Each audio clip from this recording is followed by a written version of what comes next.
Welcome to MOTS, where we'll be applying the Manzer or Mosi-Thurlow scale of quantitative analysis of pop culture narrative through a binary system. Or MOTS! This podcast contains spoilers, mature content, and language. Viewer discretion advised. Hello, my name is Jonathan E. Manzer, and welcome to Bon MOTS. I'm here with Scott Thurlow. Heyo. Beth Morgan. Hello. And Christopher Morgan. How you doing? And today we're going to review John Wick. Yes. So, Chris, what was the synopsis of John Wick? John Wick is a revenge film. It's about a widower who some bad men break in and they're touch the Russian mob. They beat him up, kill his dog, steal his car, and he spends the rest of the movie hunting them down and killing them. Okay. And that's pretty much it? That's pretty much it. It's all in the execution. Literally. Indeed, Literally. yes. So, Chris, while you're still speaking, was the introduction effective? Were you initially hooked in the storyline? Absolutely. I'm going to start off by saying that when I saw the trailer for the film, I liked the fact that they laid everything out, that he was a widower, that he killed the dog. So you kind of knew going in the movie, and I'm definitely affected having Beth and I having two dogs. He's got a dog bias. I've got a dog bias, so that really struck me. But I really wanted to go see Keanu Reeves kill everybody. And Keanu Reeves kills everyone is also a synopsis of this movie. Yeah, well, I think the death count's like 78 people. But talking about the in-movie hook, what I really liked about it is it began at the end. And it subverted my expectations. It really did, because I had this feeling. Because what happens is he crashes. Basically the SUV he is in rolls over. He stumbles out, and he's holding what I call the Maudlin McGovern. He's got the phone of his wife, and he's got her last message, and it looks like he dies there. And I said, clearly he's beaten everybody he's got to beat. They're not going to show. I just have the feeling that they weren't going to show him die at this, at the beginning. So I'm like, okay, clearly he's, I have a feeling that he's not going to die, that there is going to be an epilogue to this after the scene. But it also subverted that action film expectation that, was prevalent in the 80s, where he gets done killing everything he does, and then he kind of limps off or walks off or lights a cigarette while the person's dying behind him or the explosion's dying behind him. So really right away I was captivated and like, all right, I want to know what's the story, how did we get here, and what's going to happen at the end of the movie after this scene. Yeah, Scott? Fair enough. I mean, I'll say mostly the same thing, but keep it just condensed because you covered them. It's an effective opening. I'll give it a 1 because it's in medias res essentially. Yes, it's a cliche / trope on its own, but I thought it was an effective use of it. It's basically a framework for the flashback that shows you how we led up to what's going to lead up to how we got here. But yeah, given that, it's a very nicely done action movie opening where the hero, or you assume to be to set up the hero, stumbles out of the car bleeding, and and then boom, and then you see everything that led up to him being at this point. And Beth? I agree. I give it a 1, and I agree that they did start with a trope. It's not something you haven't seen before, but what followed it, just the first, maybe not the first 5 minutes, because maybe the first 5 minutes of the movie were something that isn't, original per se, but the fact that they don't really explain who this man is, you just have to kind of gather who he is from. He's just doing like Mad Max people's reactions to him. Yeah. So I give it a 1. Maybe if what followed after the first 5 minutes wasn't as strong, in my opinion, that wouldn't have been a 1. But because it was, it kind of backtracked and made it worth more. Retroactively made it better. Yes. Sure. So it's a 1 for me.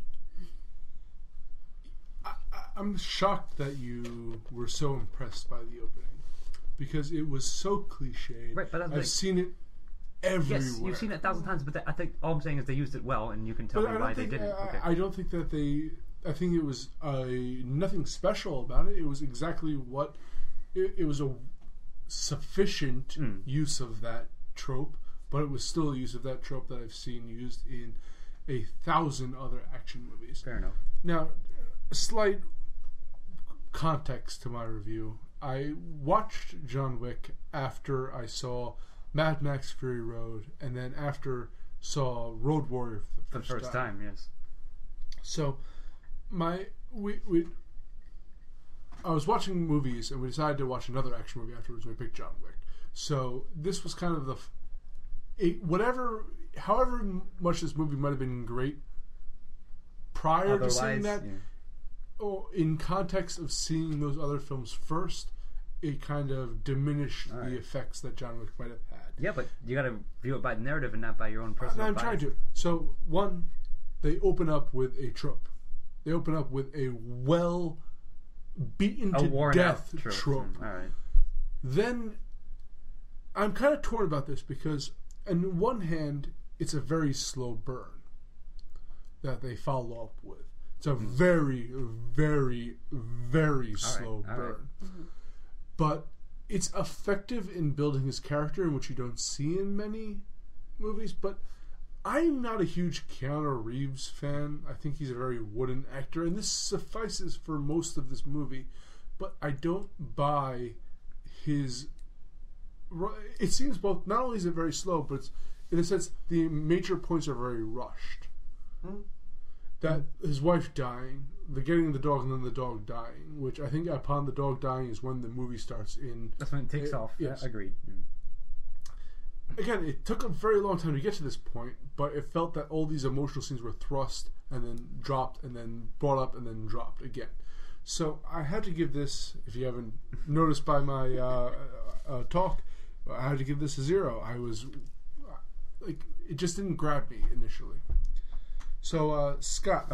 But just before we move on to Chris, it's not that I think that the first 5 minutes of the movie, like that initial scene when he comes out of the car and he's bleeding and he kind of passes out on the ground watching the video of his wife, it's not that I find that scene is so good. I just feel like that scene promises that the slow 20 minutes that are going to follow, and I don't mind that that's slow because I found that was effective in that I understood what this character was dealing with.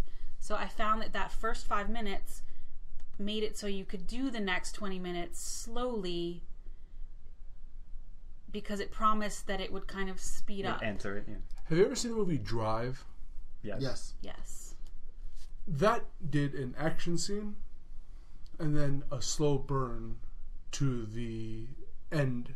And that did that far more effectively than John Wick did. Right. Mm-hmm. And comparing to that similar intent of starting off with something that you can invest yourself in and then building up character, I felt much more immersed into that world than I did into the world of John Wick. All right. So, I think also sorry Chris, but I feel like it's not that I'm a huge Keanu Reeves fan, but I like him. Yes, there are movies that he's been in that I have not liked. And there are things he has not done well, but in general, I like him, and I think he can do the things like this movie well. He's kind of good when he has less. I agree. I think I know what you're saying. I was going to get to that when we get to the character and I part. don't mean to step on that for you, but I don't have any kind of negative feelings coming into this. I did not think I was going to like this movie when I first saw the previews and I knew what it was going to be about. Chris went to see it with his friend without me, and he came home being like, I think you might like this movie if you can get past the dog dying, because that's kind of my thing. I can't often get past that, but he was like, if you can get past this, I think you'll like this movie. And he was right, and I actually loved the movie, and that was a surprise for me. So I feel like I'm just kind of was so surprised at liking it as much as I did that I'm willing to give that first 5 minutes, even though it wasn't really original, the benefit of the doubt. I was actually going to elaborate on a point Beth made and to talk about a point you made, and that the film did start on a trope. But when you start at the ending of a film, you do it for two reasons. You either do it for bookend, or you do it because the rest of the film's so bad, you really need a hook because there's no other way to get the hook in. So, as I said, usually if the film did not open with this, if it opened at the wife's funeral or something, and this is the last scene, and he died holding the message for his mom, of his wife, which I always call like the Maudlin MacGuffin. It's the sentimental thing that the protagonist carries around with him. It reminds him why he's doing it. if the movie ended with him watching it and dying, I would have been like, you know. Likewise, if it walked where he was just like, okay, you know, he's avenged his wife and his dog, you know, the dog and his wife's memory, and he walks away and he's a better man, and you know the fire's behind him, he's limping off like the hero. That would have been a nauseating ending. So I think that the actually intentionally opened up with this cliche and said, and then subverted it kind of, and then subverted it okay. because it's just like, you know, we're not doing this to fix the end. We're bookending this. But I felt that they used the trope to make a bigger point. So no need to justify your answers to me. Scott, was the work totally consistent?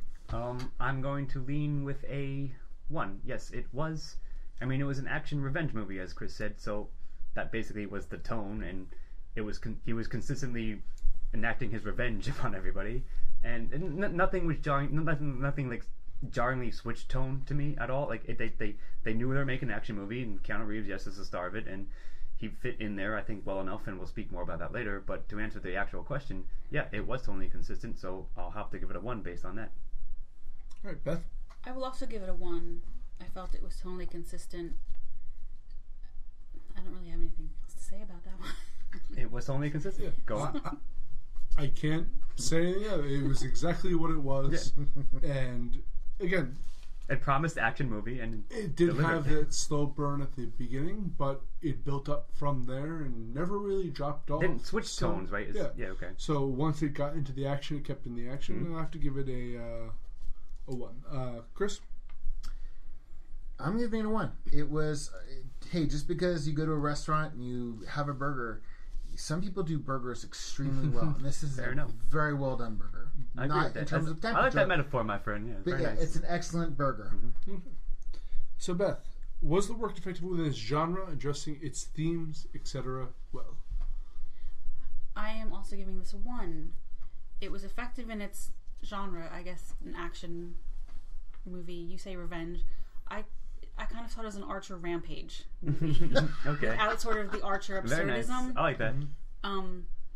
If Archer went on a real life rampage, dog, you deserve to die, in my opinion. So, and you can consider yourself lucky for dying quickly. So, yes, I give that a 1. I have to say the themes of this movie, where it's dealing with kind of it does its world building very well. It has the Assassin's Hotel. Everyone knows who John Wick is.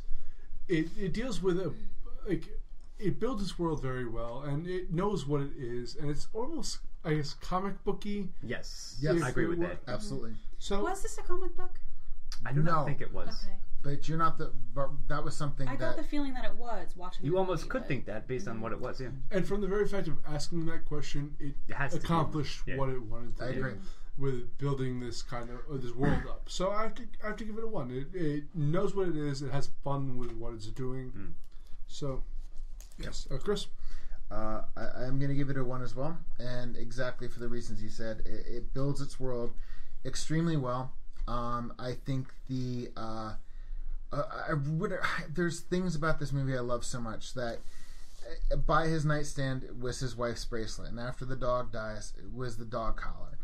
And it's just so wonderful because in incompetent hands, it could have been handled poorly, but it wasn't. Yeah. But like when you're getting exposition on John Wick from Vigo, the Russian mob boss, to his son, who is the one who killed the dog and stole the car, you're getting John Wick's story at the same time. You're seeing John Wick, you know, take a shower and go downstairs, and he's telling the story of John Wick, and John Wick's like hammering the floorboard and opening up the trunk. He's concrete. Like the concrete. Yeah, that's right, the concrete. And the Vigo hugs his son. He's like, he's going to come for you. In the next scene, John Wick's opening up the trunk. That's got. It's just the way this film is done is so superb. Scott? What I answered with the work effective within the genre. Did you? Yes. No, we started with Beth, myself, Chris, and then you. Well, I'm going to give it a 1 then. If I haven't answered already, yeah. Basically, to everything you just said, it was an action film, and addressed its theme, the theme of it. Or I guess I'll speak a little bit about this. It's both a revenge redemption tale, kind of, which yes, sort of it also can be cliched, but it pulled it off like well, not even well enough, like in an excellent way. So therefore, as you just said, I'll just rephrase it. It knew what it was doing and it handled it well, and I bought into it, and I think they kept it to the previous question because it was tonally consistent. It also addressed the theme of that well, and I'll give it a 1. Moving on to the next question, which is, did the work achieve its goals by the end? And I am going to have to start off with this as a 0. Because if you're just looking at it as a revenge film, did it achieve its goals? Yes. Everyone died. He got revenge, so go on. But there's a lot about this movie that didn't quite... And this goes to, like, many other questions we're going to have later on. Yeah. Was the antagonist effective? No. And did I feel that the antagonist got his comeuppance at the end? Not particularly. I didn't care at the end whether the Russian boss died or not. It felt kind of... The charm of this movie had worn off by the end. And it was a satisfactory conclusion. Good enough is what you're saying? Yeah, but again, it wasn't enough for me to say that it was a narrative masterpiece. Not at all. And well, I mean, the term narrative masterpiece is a bit much for a movie like this. Was I excited at the ending? I had lost interest by the ending. All right, and based on that, that's not, if you're an action movie and you lose me by the ending, you have to get a 0. Fair enough. So I'm going to give the ending a 0. Chris, I'm going to give it a 1. I think it can. I'm going to elaborate on what I was saying before when I was talking about the bracelet and the dog collar, because I felt that was a motif for it. Like, it was just like, you stole his car, you stole his dog.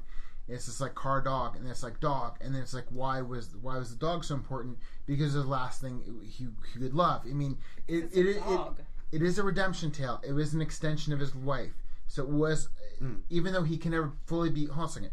Even though he can never be fully redeemed from all the things he did in his past by his own admission, there was a sense that he was looking for some kind of redemption, something, and it wasn't the fact that it was. That by killing the dog, he removed something of his wife, but also, as he says, removed his chance for redemption and hope. And then, much like Far Cry 3, we're getting the video game spoiler. Check that. Where the main antagonist in Far Cry was killed halfway through the game. The main antagonist, or not the main antagonist, the driving force, the catalyst, is killed 2/3 in the movie. The devil to me is in the details. The devil, and I'm going to get into this when we talk about the antagonist, the protagonist, and the secondary characters. But yes, I feel like it achieved its goals by the end of the film, and it never lost me for a second. By proving that your wife's present to you doesn't really matter in the end, and you can just replace it with another dog, so that dogs aren't special. You can just find just being an another asshole. one. No, yeah, I'm just being a jerk. You are being an asshole. That's okay. Is it my turn to answer? I believe it is. So like, I both do. I still quite a bit undecided, but I'll talk through it right now. Okay.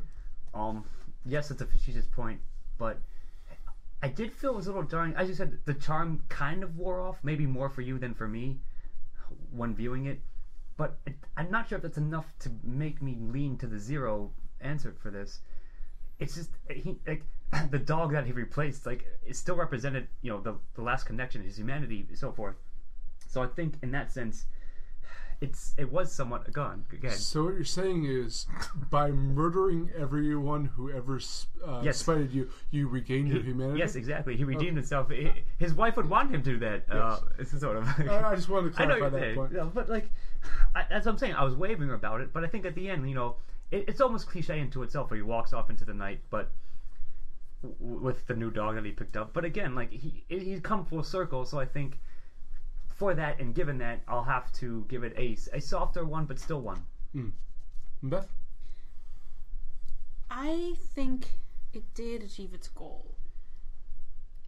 I don't think he was replacing the dog, and I don't by that token, you would say that the dog is replacing the wife. He wanted something to... He really liked that dog. To care for. Like, he wanted something to live for that wasn't himself, that wasn't assassination. I was just being facetious. It's not even... It kind of makes sense to ask that question. Yeah, you can't replace the dog, but he kind of sees himself, I think, as irredeemable. When Vigo says to him, "I'll see you in hell," he says, "Yeah, you will.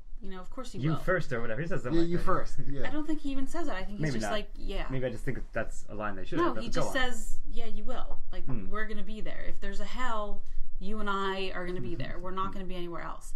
He's not trying to redeem himself in the sense of being forgiven for anything. He's not trying to redeem himself like in the sort of traditional redemption sense that his sins have been wiped out. He's trying to make something better by either taking care of this dog or well he left this life because he had this wife. Right. He was trying to have something in the world that was good. That was not And murder. he literally buried his old life underneath concrete in his garage, and he had to take that sledgehammer and dig it out when that stupid when he kid had nothing else left. Yeah. brought him back into the life. And the dog was just this link to being able to take care of something in the world. And this new dog wasn't necessarily a replacement, just like something good in a life that had not very much good in it. I'm going to elaborate on Beth's point in saying that the purpose of the end, as I said, when he's at the beginning, when they show him like we think he might be dying, at the end, he's the one who picks himself up. He breaks in, he fixes his wounds, and then he chooses the dog. And if you notice in the dog's thing, there's like a red thing, like this dog's going to be euthanized. That's the dog he rescues. So, in other words, after all the life he's taken, he doesn't have a dog given to him. His wife has given him redemption. His wife has given him a new life, has given him a new dog. This is the point where he's like saying, I can't undo the past. I am, as everybody says to the film, you can never really ever leave this life. But what he can do is the dog is symbolic, him picking himself up, him saving another life on the planet, and that they walk off together. I think it was more symbolic of where he came to as a character, much less replacing the things he had lost in life. But the ending doesn't fit with the overall motif of the idea that this is a man who is a monster. He's built to destroy. He kills. Now, granted, they're Russian mobsters, but one person spited him. Or even you can draw that to 4 people spited him. A small group. And he kills how many people throughout the film to get revenge? Does he deserve peace at the end? Does he deserve even a semblance of it? He is a terrible person who can't get... And the idea of that concept of once you're a monster, you're dragged back in. You can never become more than that. And they constantly hammer that down by him just brutally murdering people left and right, whether they deserve it or not. And if they're in his way, he destroys them. Okay, like that. He's like the Terminator of sorts. Yes, kind of. And the idea that just because we're told we should have sympathy for him, because they shove an emotional thing of he had a dog, it died. Oh, we should care about him. Saying it's shoehorned. He is no better than any of the antagonists in the film, and to say that the ending is good because he finds another dog, that seems like an actions of a sociopath. Of I want to have redemption, so I'm going to find something to redeem me. Yeah. But it loses all meaning upon greater analysis of it. That's just my kind of point of view of it. It's not that I'm saying this character's not a monster. He's done horrible things. I mean, and he went into this life for a reason before we even met this character, before he even had the wife and even wanted redemption. He was in this life. So there had to be something there that we don't know about.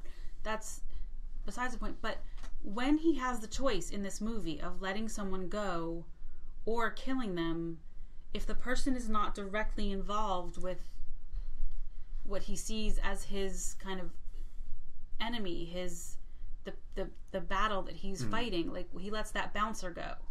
He's like, take the night off. That's fine. Because he had history with him. Right, but even in the club, when he's in the club looking for the guy, they're all surgical strikes. Everyone that he kills is someone who works for Vigo. It's not any of just the regular people dancing. It's so not they're the not people too with families to take care of? No, they are. I'm just saying that you're a he monster does as well. seem, This is monster. as I said, I'm not saying he's not a monster. I'm saying he does have a line that he's not going to cross. There's no collateral damage. And the assassin it, that tried to kill him, the girl, what was her name? Jess from... I don't remember her name, but yeah, sure. He leaves her unconscious. He doesn't kill her because he doesn't have to. He does of try to walk this. I'm not saying he's successful walking this line. I'm not saying he's a guy I would like to be friends with. I mean, if I had some rampage that needed doing, he might be the guy I'd want doing it. But he's not necessarily the guy I'd want to invite to a dinner party. But he did seem to have a moral line that he was not willing to cross. I'm just being devil's advocate for the sake of it, since everyone seems to be agreeing on all points but me. So you're the real monster. Go on. That is true. Ms. Perkins is her name. Perkins. I just wanted to bring up real quick before we move on. Like, he's trying to get out of the life. He's trying to, the whole point when he got married, that was his exit from this life. And it's not like, he didn't want to get sucked back into it, but he was almost forced to. And because he's John Wick, because he's good at it, I mean, that's just what he's going to do. So he keeps trying to get out, but they keep dragging him back exactly. in. Like, that's, you know what I mean? Like, but as he said, he's like, this wouldn't have happened. I really like that dog. And, like, they're like, why? And, like, but to him, he's not, it's his connection to what he thought was going to be his exit from the assassination life. So for the ending, Beth, did you give it a 1 or a 0?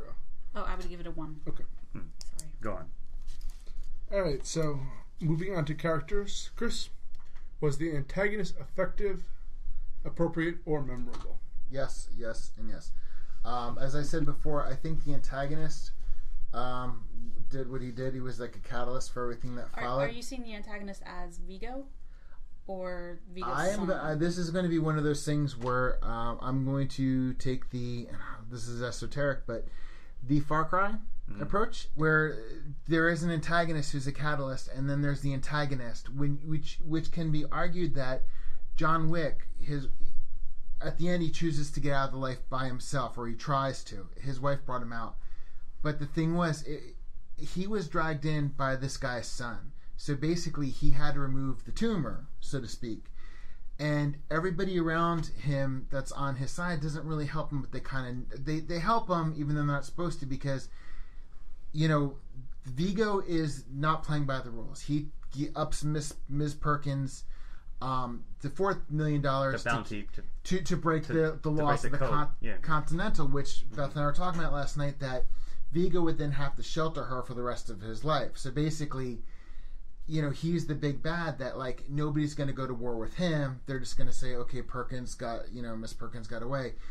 So overall, when you feel like the son is the antagonist, and you turn out like Vigo, is like the bigger evil empire that he's got to get to the heart of. Because if Vigo were an honorable man, and we're using honorable loosely. He claimed himself to be, but right. Of course he is not. He would have said to his son, he would have given him a drink, and he's like, son, you did this, you and your 4 guys. You're done, You're done, go away. And he would call Johnny, he was like, they're no longer under my protection, go for it. And there would have been 4 bodies. So I'm going to say yes, it's a strong one. All right, Scott? Oh, maybe. So, like, you said it facetiously, sort of like, the Russian mob is always like de facto the antagonist in like a movie like this, but I don't remember the actor's name. I'm sorry, so I'm just gonna call him Theon Greyjoy, Russian mob style. So yes, he's set up to be like he's the one. He's a pompous dickhead. Like he's young gun. He's trying to like prove himself, trying to like intimidate everybody. And the funny thing is, like, we'll get into it soon enough, but he doesn't know who he's fucking with essentially, and that's what causes the entire thing to fall apart. He thinks he's some like no name guy. And we'll get into this, but I think John Leguizamo plays the mechanic guy, like the black market man. He's like, you just fuck with John Wick's car. Like, you made a big mistake. And we're into that. But so And yes, Vigo, the boss, the Russian mob boss, even he's hesitant to go to war. He's like, my son fucked up. I don't want to do this, but I'm going to have to because we're Russians and he's my son. Like, Yeah. Sort of. So, yes, I think he is effective. Like, he still is they play off each other throughout the whole movie. If he wasn't effective, then Wick would have just murdered him and the movie would have been over. So, in that sense, he sort of has to be. So, given that, I'll have to give both of them, Big Bad and Dragon essentially both get a 1. Yeah, Beth? This one is slightly difficult because Vigo is the one that John Wick actually is being challenged by. The son would be no problem if his father was not protecting him. Exactly. He could have been Yeah. killed without even... And no one else would have been in danger at that point if he just killed these 3 kids, basically, because that's what they are. Who made this mistake because they didn't know who he was. And it makes you wonder, why did Vigo not show his son just a picture of John Wick? You see this guy, you don't mess with him. Don't fuck with this guy. Like, it seems like something you would tell your son. You'd be like, here's what as a joke. Like, you'd be like, do not serve this man. Like, Exactly, do not but- mess with this guy. But he didn't do that, so his son screwed with this guy. And the son, to me, is not really an effective antagonist because he's just not strong enough to be an antagonist. He's a catalyst. He's a catalyst, but Vigo, because he decides he has to protect his son, even though he's kind of going against his... Somewhat reluctantly, but regardless. Because the honors with John Wick, even if it's not really, but in this world, where there is a small amount of honor amongst assassins, of course. The honors with John Wick, and Vigo knows that, but it's his son, so he can't just let him get killed without fighting, and he thinks he has enough, I guess, numbers on his side to take John Wick out. So he's effective because he seems to know what he's doing and know what he's compromising in order to do what he feels he needs to do for whatever family honor and loyalty to his son, even though he doesn't seem to like his son all that much. He sells out his son. He at the end. does. He does for his own, because when his life gets threatened, he's willing to sell out his son. So the honor's not with Vigo. It's not with Vigo's son, who does he even have a name? Because it's It does have a name. It's the Greyjoy Russian. Yosef. Russian Greyjoy. it's Yosef with an is, I. With an I, yeah. So this is the one where I'm closest to giving it a 0, but I'm still giving it a 1. Soft 1. Soft 1. Well, you might change your mind after this. Oh, challenge. 'Cause I'm giving this a strong 0. Theon Greyjoy is a fine antagonist. He does a good job of being just like on Game of Thrones, a smarmy dick. Yes, true. And you kind of want to see him suffer a little bit. So for the first maybe 3/4 of the film, Theon Greyjoy and Vigo do a fine job as antagonists. And then Vigo sells out his son. And then every single move he makes afterwards makes no sense whatsoever. Yes. He sells his son, he smokes a joint, and then he decides he's resigned. He's like, fuck it, man. But the thing is, why mind if I do a J while my son gets murdered? Go on. That's totally cool. That's totally cool. Smoking a J as your son's being murdered by your own actions. But the very fact that he is then goes and purposely pisses off John Wick some more. Maybe it was the intent that he was attempting to commit, in a sense, suicide. I kind of thought like that. But it doesn't make any sense to, they don't establish that fact well. So if that's a fault on the writer's end, and then that's a fault of the antagonist narratively, I kept questioning, why are you doing, you chose to save your own life by sacrificing your son, and then immediately switched to sacrifice your own life. You could have, it just didn't make sense. It made me a little twitchy. So, Vigo, the whole last act of the movie did not make a lick of sense to me. So I have to give it a 0 for that. I kind of saw it. I kind of saw it as his kind of suicide attempt, suicide via John Wick. But I kind of also saw it as the fact that he made this decision to save his own life by giving up his son, even though he'd already made the decision to save his son by letting John Wick die. He was hoping that would happen, so he wanted his son to live, and then he gave up his son to save his own life. I kind of saw him as a person who had just kind of gone crazy a little bit, so like it was okay that it didn't make sense. Is that an effective antagonist? I guess. Yeah, but John Wick forced him to go crazy. Go ahead, Chris. I was going to say yes, because to me, Beth and I were talking about this last night, and that when John Wick burned everything in the thing, he's like, that was my protection, that was everything. John Wick's like, yeah. I kind of enjoyed that. Yeah, I kind of enjoyed that. And the fact that John, by his own admission, he says, what we are today was because John Wick did this. And, like, the man that built you is the man that's going to take you down. Yeah, he said that. He said the bodies he put in the ground that day built our empire. But I think he's a good antagonist because he does, at the end, his actions propel John to a certain point. There's a standoff. I think Vigo is going into it knowing this is going to be, either he's going to die or it's going to be a draw. And I think Vigo, I keep calling him Vito. Vigo was really was trying to do the draw, because basically with the car chase at the end, Vigo's sitting there laughing and handing, his bodyguard a gun and everything. Good luck. It's just like he was using his pawns as a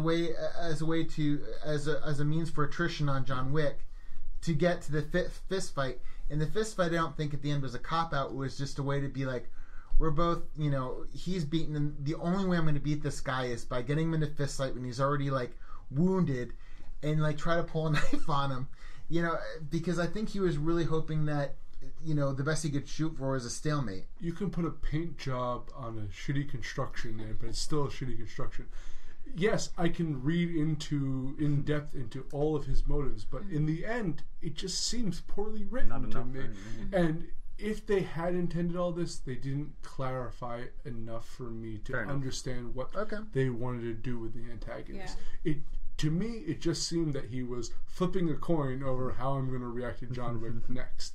And that is not an effective antagonist. That is a poorly written character. So that's where I'm going. Sure. Yeah, I can't even argue against that. I enjoyed the movie enough to not care so much. To be honest. But as for revenge redemption film, the antagonist I thought was a good antagonist, colorful. He served his purpose in the film, and ba-dump. That was.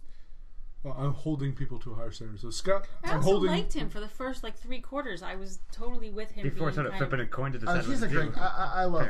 I think he's a great character. Go on, Scott. Holding you to a higher standard now. Protagonist. What do you think? I'm giving John Wick a 1. John Wick and John Wick's eponymous film gets a 1.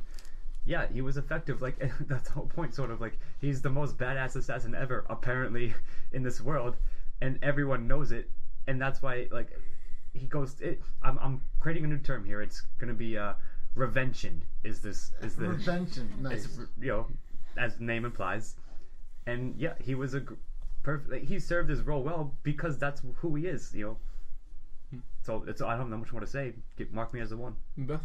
I also give it a 1, and I think it's primarily because of the first 30 minutes of the movie. Like that scene with John Leguizamo in the chop shop, where they actually chop the scene up a bit. So the chronology of the scene is played with. So you see the son, Yosef, bring the car in, and you see John Leguizamo just being like, what am I gonna do? You just see his face. He's like, what? I don't even know what to do here. He's like, take that car out of here. And he hits the kid, and he knows that he could possibly be killed. That's a dangerous move, kid, but because the father. But then he's like, your father will understand why I hit you, and he doesn't even explain it. So you, as the viewer, are like, what is like? Who is this guy? I know he's the main character of the movie, so he's someone important. But why? This guy is just willing to basically die to kill, to hit this son just for messing with this guy. And then John Wick comes and visits him and says, do you have the car here? And it's not even, he doesn't even say, do you have the car? He says, is it here? And John Leguizamo is like, it was. And it's just so well done. I feel like they don't spell things out for you but it's piecemeal, so clear anyway, and so you're just like, oh, this man has so much, like, this weird kind of gravitas. Like, you don't know what he's done in the past. All you know is he's the titular character of the movie. He's done something to scare basically everyone. And then then you see the Vigo call him and he says, "You struck my son?" And he's like, "Well, because he stole John Wick's car and killed his dog." And the father just says, "Oh." And that, like, what else is he going to say? That's everything, yeah. So, like, John Wick is someone you didn't want to mess with. And so, basically, Keanu Reeves could not have done anything to ruin the character that was built up to that point for me. And he did a really good job. I was with him the whole way. I'm just saying, but he had this leeway because of the way he was built up that I just loved. So I give it a 1. I absolutely agree, and you kind of stole my thunder. I was going to say. Sorry. So, no. Just got John Wick. Yes. Go on. But the fact is, Keanu Reeves did do a good job because he didn't have to characterize his own character. Yes, that's beautifully said. And I was going to say something like that, but expound upon it. But every other character in the movie informs you about John Wick, and all Keanu Reeves had to do was be this silent wooden character who just killed people. He's basically Neo from the Matrix, like dropped it as he always does anyway. Which is basically Keanu from anything Yes, exactly else. True. So I think it's I'm not giving this one a strength on Keanu Reeves. I'm giving this one a strength on everyone else in the movie. So this is going to be the entire supporting cast gets a 1 for this one. All right. Anyway, Chris. You both touched on a lot of points, and I can't really touch on much. I mean, and they're going to go part and parcel with the next question. But I am going to give props to Keanu Reeves, and I'm not. There are some actors where they're great at dialogue, but like their actions are always could be a kind of limp. Some actors have the whole package, and some actors less is more. And Keanu Reeves, I felt his performance falls into the latter category. Yeah, no, Yes. but he didn't need to say a lot because, as you said, everybody else built his character up around him. But everything he felt was in his face, and I never once felt any of his facial things were overdone, exaggerated. No, I felt everything was really appropriate to the situation. I give it a very strong run, and to everything you said, but I'm also going to give prompts. I wasn't saying he did a bad job. I was just saying his job was half done. All I'm doing is adding to what you guys said and giving. I can only give props to Keanu Reeves right now. I can't say anything that you guys haven't said. Okay, Beth, star on the supporting cast. What are your thoughts? I give it a 1. Even if I was only judging it on John Leguizamo's 5-minute performance. By your own standards, she's given that a 1. Yes. Go on. Okay. I don't know what I'm going to give it right now, because I've been thinking about this quite a bit. There are some great supporting characters here. The hotel clerk, he's phenomenal. Consigliere or whatever. John Leguizamo was great in his role. But then there were supporting characters. Oh, and Liz Lemon's boyfriend, the mayhem guy. It was fantastic in his role as the, I guess, the dragon of Vigo's empire. English. But I couldn't, like, there are certain supporting characters that almost ruined it for me because they had no purpose in this film. The female character, what was her name? You said The one of assassin, Perkins. Miss Perkins. Miss Perkins had no purpose in this film. If you had removed her character entirely, nothing in this movie would have changed one bit. She had a major plot, like she had a major, like, not plot line because there was no plot line, but role in this movie, and there was a number of like bit parts that kind of detracted from the entire thing, and that went nowhere. So I'm kind of unsure of what, like, does the good outweigh the bad? So what I'm going to do, I've done this before, is I'm going to give this a soft 0 and let the next Chris and Scott see if they can change me on this point of view. I forgot to mention the owner of the... Yeah, I was going to get to him. But first of all, you said if there's one character that blows your mind, you have to give it a 1, supporting character. So Scott's going to let Scott elaborate on that. But I'm going to give this a very strong 1 for a multitude of reasons. A, they help flesh out the character of John Wick. B, the world building. C, I'm going to say just to the Continental Hotel. I love the idea of the hotel. The concierge is named Charon, and they dealt with gold Did they say that coins. in the movie? No, they didn't. They credit it. They credit it though. That's funny. So like, okay, you can say like, oh, it wasn't in the movie, but the fact is, he did serve. Sold me on it. I'm credits, going it's in for the one movie. right then. All right. Because That's enough to sell 101. I love Go that on. Greek I mean, reference. he's Charon, and even if they never mentioned him by name, If it's in the credits, people should. It Right. counts as The credits, canon, it I would but think. the fact yes. is that he gave it to him with gold coins. Things he said. That's true. Yeah. There were also things that he said to him that, you know, definitely he was the gatekeeper. The person behind the gate was from Ian McShane. Ian McShane. And he Swearingen. Swearingen, and he was like, you know, he was management of, Yep. and it was just like, you know, I can't bend the rules for you, but he did because, and I think that Ms. Perkins' character was really just to show you how shitty of a person Vigo was, and that the reason that management did kind of side with Wick was because he knew that this guy was dirty, and then later on when he finds out that, you know, Miss Perkins, he's just, She broke the rules. Of you the broke your rules Continental. by your own volition, and it's just all the supporting characters were phenomenal. So Nothing you'll say will make me think that Miss Perkins was A good relevant character. to the plot. fair enough, but That's fine. I'm not going to try to convince you of that. We just got convinced because of the. But she gave Ian McShane an excuse to have that scene where he got to say, like, by thine own hand. That's what I'm going to say, of course. Your Like, membership is revoked. by our own rules, and taking a page from Ian, of course. Like, I'm going to love Ian McShane, whatever he's doing, and he served the perfect role as like the continental manager, essentially. But here are two things that I think are valid, but might be more humorous. First of all, the dog is a secondary character, so that counts, and also his car is a secondary character, which it drove the action in a sense. He had an attachment to it, and it was the whole impetus. They stole his fucking car, and he's like, I like that car, and I like that dog, you know.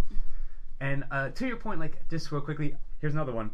I don't remember his name. I'm sorry. I'm gonna compare it to Lethal Weapon 4. Like, it's like Reggie, the old the black assassin who like is also like staying in the room across from John Wick. He's like, hey, everything okay? And he's like, he rolls up in like his boxers and shorts. It's like, it's such a, as you said, Chris, like the Continental itself, I think, counts as a character. Like, he goes down to the little secret bar and everyone's like, hey, what's up, John Wick? And he goes to the bartender and like she slips him like the information. She's like, you know, I can help you out.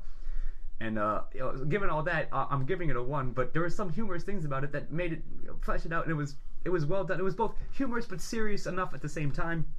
So, for all that senses, I think it deserves a 1, and I'm giving it a 1. You both make very good points, and Beth as well. But so we're gonna move on to dialogue, and I hate to do this again, but I don't remember anything about the dialogue in this movie. Which I saw this a couple weeks ago from when we were recording, so that could be a factor in it. But is that a good sign that I don't remember anything? It was serviceable from what I remember. You don't remember I don't anything bad either, though. I don't remember anything cringing particularly at egregious. anything. Yeah. But again, do I give a 0, give it not? So I'm going to not give anything right now and just pass. All right. So, Chris, it's on to you. Convince me. One way or another. I was in a bar once and I saw John Wick kill 3 men with a pencil. A fucking pencil. You know, yeah. The dialogue gets a 1. If for no other reason, that line, scene I remembered more than anything. And then when I rewatched the movie, there's all the little things, the dialogue between Ian McShane, the dialogue with Charon, the whole, hey Harry, how you doing? Fine. I mean, when we get to like the less is more part, or if we talk about things that are quotable, or if we were just talking about creating a naturalistic world of dialogue, even like when you have Willem Dafoe and John Wick kind of like doing like, they're very dry. So quickly, shit, I forgot Willem Dafoe's a secondary character. Willem Dafoe's in it. Hold on a second. But at the beginning, even though like the driest dialogue, definitely of the whole film, was them at the funeral like, hey, how's it going? Fine. But in a way, it was kind of like Willem Dafoe is kind of like, I'm sticking my head out to say hi. You know, it's just like, we really shouldn't be, we're we not really social people. Yeah, we're not like going to that- do this well. like that was part of the thing. Sure. And once they got back into their world, their dialogue became more naturalistic. Very much like Miss Perkins, William Dafoe. As much as I like William Dafoe, I don't think his character served purpose besides giving him a reason to go after Vigo at the end. Giving him it seemed like if that hadn't been the case, he could be cut out completely. Aside from saving his life at that moment. Well, then he served the purpose. Is all I'm gonna say. But again, none of those needed to be. Right. He wasn't a. I mean, I agree. You could have removed that, and it would have been. Yeah, because if you remove both, they sort of cancel each other out anyway. Yes. So Sure. It seemed that it wasn't like, again, 100% necessary to the plot line. But again, not detracting because William Dafoe is amazing. Fair enough. All right. So here's the thing. I'm gonna sort of apply the secondary character question or how we cut it up to this one. I'm going to give it a 1 for this reason. They flesh out the world in this way. To Beth's earlier point, she was speaking way earlier question. The world building, everyone's like, oh shit, John Wick. Like, he's like the fucking boogeyman of assassins, even two other assassins. So he's who you call to assassinate. Yeah, exactly. Like every once in a while, someone will be like, oh shit, you're messing with John Wick, or like it keeps getting dropped over and over. So like it built them up like in a great way, and I thought that was very effective and amusing and in fact memorable. So therefore, I will give it that. And also, like, a couple other quick things. Like, I really like that dog, and actually another scene that I particularly enjoyed when he's when he first gets accosted or confronted by Theon Russian Joy at the gas station. And he speaks to him Russian, and he has no idea that he's just some random guy with a Mustang, really. Theon Redjoy. Yes, exactly. I like that. Yes. So when he insults him in Russian or says something, he says something like, "Everything has a price, bitch," and John Wick says back in Russian, "Not this bitch." Like that was pretty good too. Like, so I like that, and so given those are my just examples that just flesh it out, and my reasoning for giving it a 1. And Beth, I'm also giving it a 1, and it's partially because of just the main dialogue in the show, but also because of just the slang of the world that they were living in. Like when he called the guy and was like, "I'd like to make a dinner reservation for 12." Yeah. And that guy shows up and he's a cleaner. Like, yeah. John, are you back in business? And he's like, "Yeah, I'm just kind of taking care of some personal Not sure things." yet. Yeah. He's not quite sure, but I just really liked the sort of shorthand that they use. And then the cop comes to the door. They've got their own code. And he's like, "So what's going on, John? You responding to this noise?" And he's like, "Is it a noise complaint?" "Yeah, noise complaint." And then John's like, "No, I'm just, taking care of some odds and ends," or whatever he says. But I like that it wasn't overdone or oversold. It was natural. It was, and then I just enjoyed it. And then when he sees the bartender at the Continental, and she's just like, "Oh, you back in the life?" And he's, "I'm not really so sure yet." But he said something like, "I'm working it out" or figuring it out. Yeah, I enjoy the dialogue. So it didn't seem a movie that was sort of based on its dialogue, but I still enjoyed the dialogue that was there. Just real quickly, something you said in another MOTS cast, like if it plays by its own rules and does them effectively, then I think give it a 1 because of that.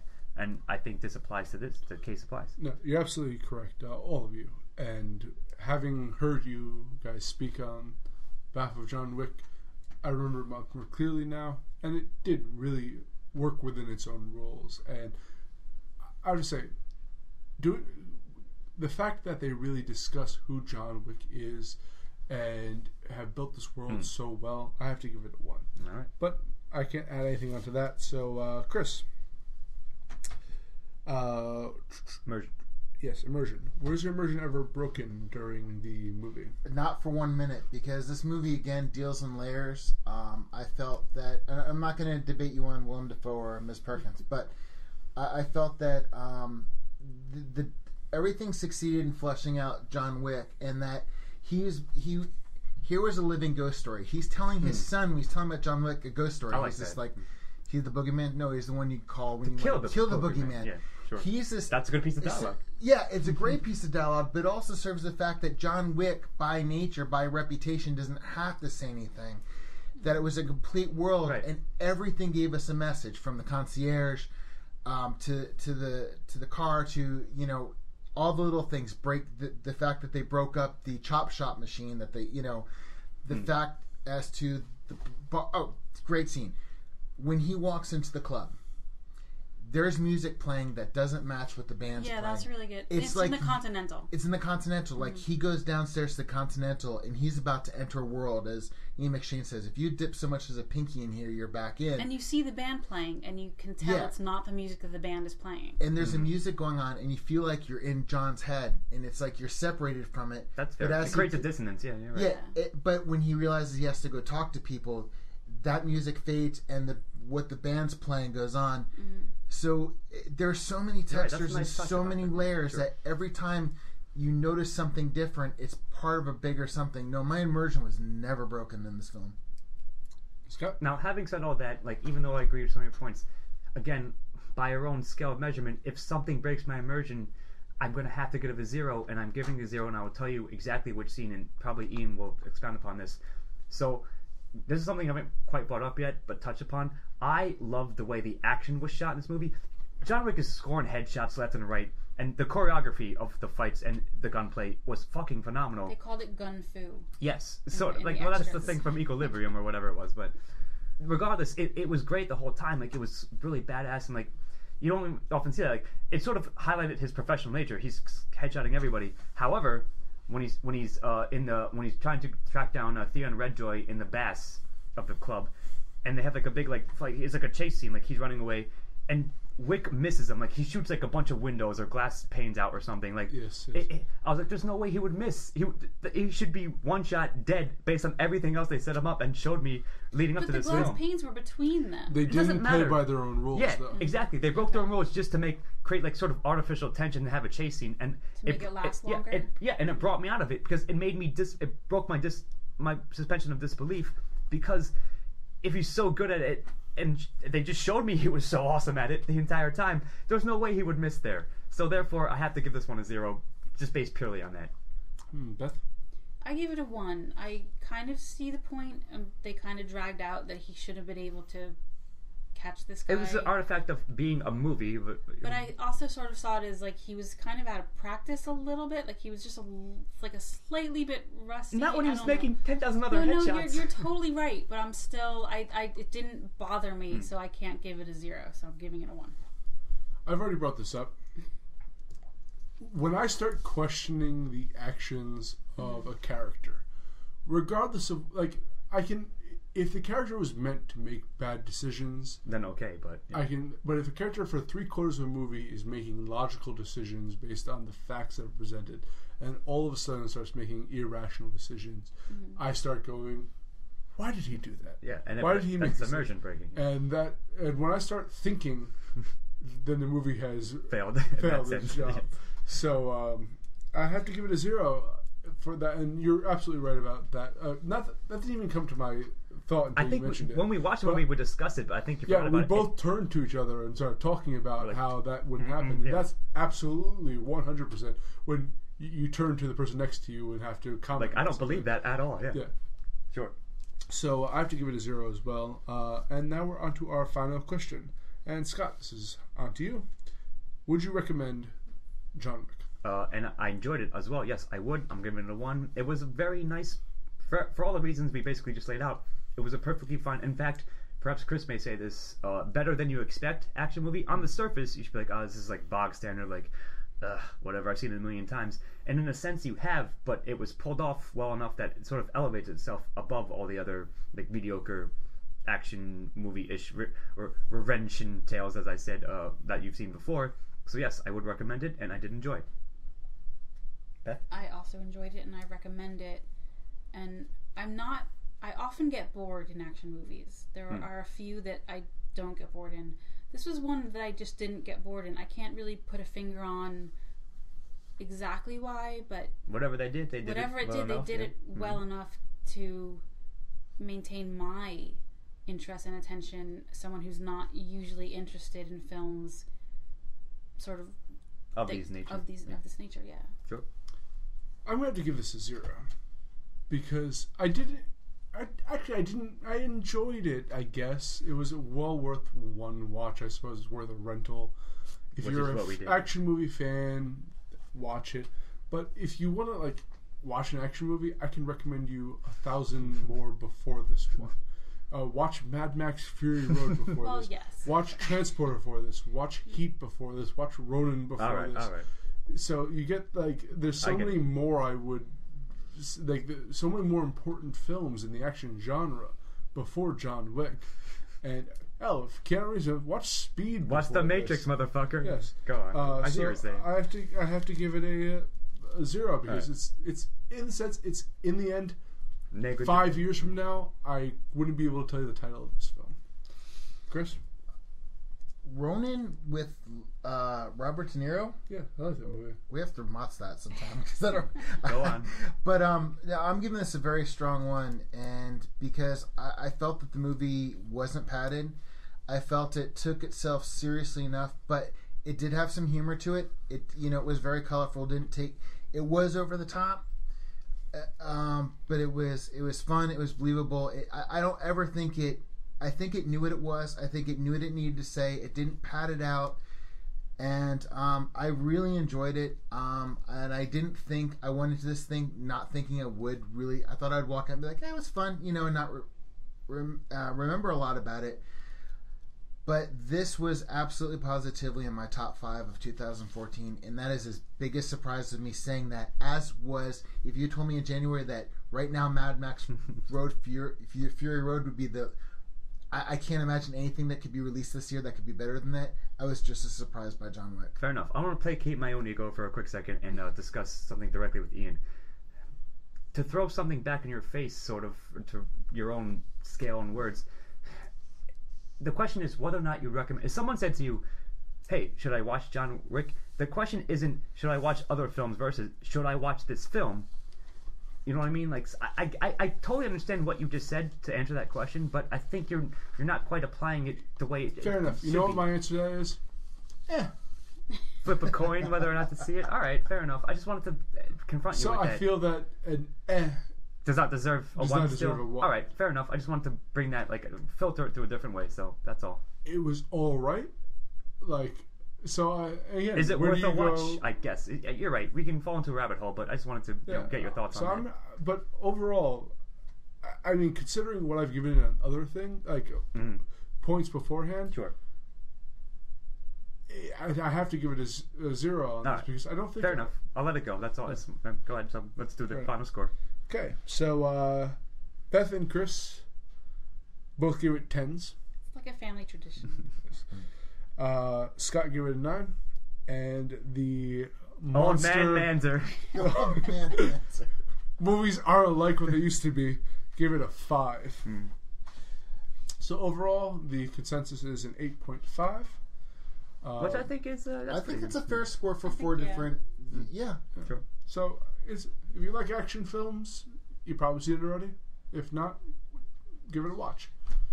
This has been Bon Mots, and we'll see you next time. Good night. Good night. Cheers. I really like that dog. That was a good dog. This has been Bon Mots. Thank you for joining us. We'll see you next time. Music and editing by Chris Morgan. This has been a Lost Cinemas production. All rights reserved.